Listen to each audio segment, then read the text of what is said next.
అత్తమ్మ TV non veg ఛానల్కి స్వాగతం. అత్తమ్మ టీవీకి స్వాగతం. అత్తమ్మ టీవీలో ఈరోజు ఆవకాయ బిర్యానీ ఎలా తయారు చేయాలో నేర్చుకుందాం. కొత్త రుచితో ఉండే ఈ బిర్యానీ చాలా ఈజీగా తయారు చేసుకోవచ్చు. ఈ బిర్యానీ తయారీ కోసం కావలసిన పదార్థాలు: కోడి మాంసం 1/2 కేజీ, ఆవకాయ పచ్చడి 2 టేబుల్ స్పూన్లు, అంటే మామిడికాయ ముక్కలతో పట్టిన నిల్వ పచ్చడి. పచ్చడిలో 2 ఆవకాయ బదులు ఉండేలాగా చూసుకోవాలి. కొద్దిగా నూనెతో పాటుగా తీసుకోవాలి. దీన్ని పక్కన పెట్టుకోండి. పుదీనా, కొత్తిమీర గుప్పెడు, పెరుగు 2 టేబుల్ స్పూన్లు, పొడుగా కట్ చేసుకున్న పచ్చిమిరపకాయలు 6, ఉల్లిపాయలు 2, అల్లం వెల్లుల్లిపాయ paste 1 tablespoon, whole garam masala 1 packet, అంటే పలావ్ దినుసులు అన్నీ ఉన్నది 1 ప్యాకెట్ తీసుకోవాలి. మీకు అందుబాటులో ఉన్న పలావ్ దినుసులన్నీ వేసుకోవచ్చు. చికెన్ని శుభ్రంగా కడిగి మీకు నచ్చినట్టుగా ముక్కలుగా కట్ చేసుకుని పెట్టుకోవాలి. బాస్మతి బియ్యాన్ని శుభ్రంగా కడిగి 1 గంట పాటు నానబెట్టుకోవాలి. అలా నానబెట్టినట్లయితే ఇవి తొందరగా ఉడుకుతాయి. అలాగే ఉడికినప్పుడు బియ్యం పొడవుగా సాగుతుంది. కారం 1 టేబుల్ స్పూన్, పసుపు 1/2 టీ స్పూన్, ఉప్పు తగినంత, బిర్యానీ మసాలా పొడి 1 టేబుల్ స్పూను, నెయ్యి 3 టేబుల్ స్పూన్లు, నూనె 1 టేబుల్ స్పూన్. ఇప్పుడు తయారీ విధానం నేర్చుకుందాము. ముందుగా స్టవ్ వెలిగించి ఒక లోతుగా ఉన్న గిన్నె పెట్టి అందులో 2 లీటర్ల నీళ్లు పోసి మరిగించాలి. అందులో కొద్దిగా ఉప్పు వేయాలి. అందులో బిర్యానీ దినుసులన్నీ వేయాలి. వీటన్నిటిని రోలింగ్ బాయిల్ అయ్యేంత వరకు మరిగించాలి. కొద్దిగా నూనె వేసి మరిగించాలి. ఇలా అయితే అన్నం వేసి ఉడికించినప్పుడు ఒకదానికొకటి అతుక్కోకుండా ఉంటుంది. ఈ లోపుగా బియ్యాన్ని నీళ్ళొంచేసి పక్కన పెట్టుకోవాలి. ఇలా రోలింగ్ బాయిల్ అయ్యేంత వరకు నీటిని మరిగించాలి. ఇలా మరుగుతున్న నీటిలో మనం ఆల్రెడీ నీళ్ళలోంచి నానబెట్టి పక్కన పెట్టుకున్న బాస్మతి బియ్యాన్ని వేసుకోవాలి. హై ఫ్లేమ్లో పెట్టి 5 నుండి 7 నిమిషాలు ఉడికించినట్లయితే ఇది 80% వరకు ఉడికిపోతుంది. బాస్మతి బియ్యం త్వరగా ఉడికిపోతాయి. అందుకని హై ఫ్లేమ్లో పెట్టుకొని ఒక 5 నిమిషాలు ఉడికిస్తే సరిపోతుంది. ఇవి ఎలా ఉడికిందో 80% అంటే ఒక మెతుకు తీసుకొని మధ్యలోకి ఇలా విరిచి చూసినట్లయితే చక్కగా విరుగుతుంది. అప్పుడు ఇది 80% ఉడికినట్టు అర్థం. ఇలా ఉడికినప్పుడు స్టవ్ ఆఫ్ చేసుకొని ఈ అన్నాన్ని ఉంచుకోవాలి. ఈ విధంగా ఫిల్టర్ చేసుకోవాలి.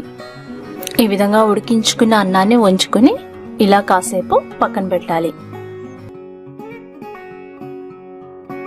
ఈలోపుగా కూర వండుకుందాం. బాండీని పొయ్యి మీద పెట్టి వేడి చేయాలి. తర్వాత అందులో 2 టేబుల్ స్పూన్ల నెయ్యి వేయాలి. అది కాస్త కరిగిన తర్వాత 1 టీ స్పూన్ నూనె కూడా వేయాలి. నెయ్యి నూనె వేసి వండుకుంటే ఈ బిర్యానీ మరింత రుచిగా ఉంటుంది. నెయ్యి కరిగిన తర్వాత అందులో చిన్నగా కట్ చేసుకున్న ఉల్లిపాయ ముక్కలు వేసి వేయించుకోవాలి. అంటే ఇప్పుడు కూర వండుతున్నాము. ఉల్లిపాయ ముక్కలు బాగా వేయించాలి. కాస్త మెత్తబడిన తర్వాత పొడవుగా సన్నగా కట్ చేసుకున్న పచ్చిమిరపకాయ ముక్కలు వేయాలి. వీటిని కూడా బాగా వేయించుకోవాలి. అందులో అల్లం వెల్లుల్లి ముద్ద వేయాలి.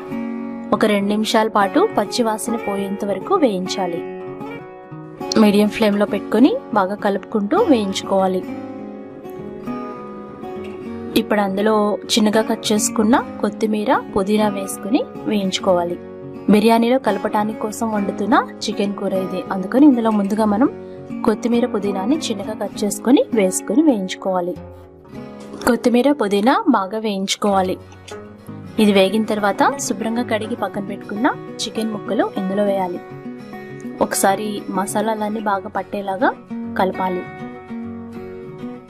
దాదాపు 10 నిమిషాలు మూత పెట్టి మగ్గించుకోవాలి. ఇలా మూత పెట్టే ముందు ఉప్పు, పసుపు వేసుకోవాలి.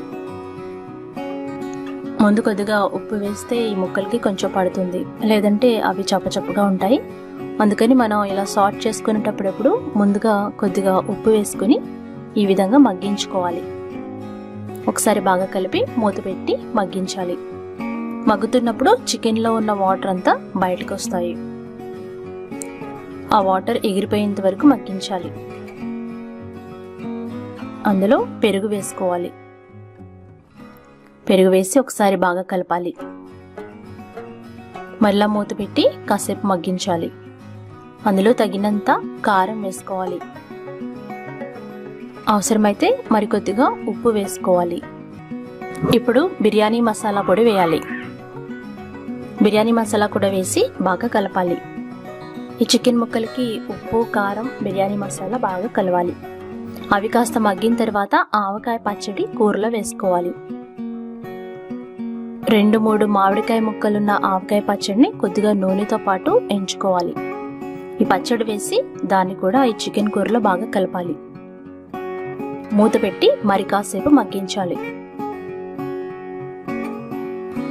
అందులో కొద్దిగా నీళ్లు పోసి కూరని ఉడికించుకోవాలి. కూర మొత్తం బాగా ఉడికేంత వరకు ఉడికించాలి. నీళ్ళని ఎగిరిపోయేంత వరకు ఉడికించాలి. చూసారు కదా, నూనె పైకి తేలింది. ఇలా పైకి తేలినట్లయితే కూర ఉడికిపోయినట్టు అర్థం. ఒక చికెన్ ముక్కని ఉడికిందో లేదో చూసి స్టవ్ ఆఫ్ చేసుకోవాలి. ముందుగా ఉడికించి పెట్టుకున్న బిర్యానీ అన్నం రెడీగా ఉంది. అలాగే చికెన్ కూర రెడీగా ఉంది.